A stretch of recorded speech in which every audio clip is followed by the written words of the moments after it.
tout a commencé en 2016 avec une demande très concrète d'un client, Patrick Bois d'Albus Conseil, qui avait eu plusieurs erreurs de casting dans ses recrutements de consultants. Il m'a appelé, il m'a dit: Olivier, tu connais bien les soft skills, l'improvisation théâtrale, l'analyse transactionnelle. Est-ce que tu pourrais pas nous aider à sécuriser nos recrutements? J'ai dit oui. Et ça a été le point de départ. Au fil des années, j'ai réalisé en fait à quel point les recrutements de key people sont lourds de sens. Une mauvaise décision, ça peut coûter très cher à l'entreprise, bien sûr, mais aussi aux candidats. J'ai vu des familles déménager, tout quitter pour un poste qui s'arrête au bout de quelques mois. Ça, c'est très dur à vivre. Et le problème, en fait, c'est que les processus classiques d'entretien ne permettent pas vraiment d'évaluer les soft skills. Parce que le recruteur pose des questions, les candidats ont des réponses toutes prêtes, et souvent, à la fin, il doit se fier à son intuition. Le fond du problème, c'est que les soft skills, ça se raconte très mal. Ça se vit.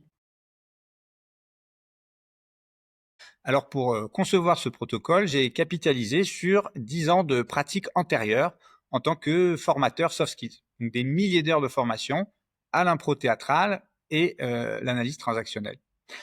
Donc certains exercices, en fait, je les ai fait passer à des milliers de personnes, ce qui m'a permis d'affiner une sorte de baromètre comportemental, d'abord très intuitif, et puis de plus en plus formalisé. Donc ce protocole, en fait, il est né dans les salles de formation. Pour chaque soft skills importante, comme par exemple l'affirmation de soi, le leadership, la capacité à progresser, la créativité, j'ai sélectionné les exercices qui étaient les plus révélateurs et qui permettaient le mieux de mesurer le niveau d'une personne. Ce qui nous distingue vraiment, je dirais que c'est 3 choses. La première, c'est qu'on ne connaît pas le CV du candidat. On est extrêmement bienveillant dans la relation, mais concrètement, on ne sait rien de lui. Donc, il ne peut pas se reposer sur son palmarès ou ses faits d'armes. Deuxièmement, on ne parle pas du parcours professionnel. On se met en situation. On part du principe que si une entreprise nous envoie un candidat, c'est qu'elle a déjà fait ce travail en amont.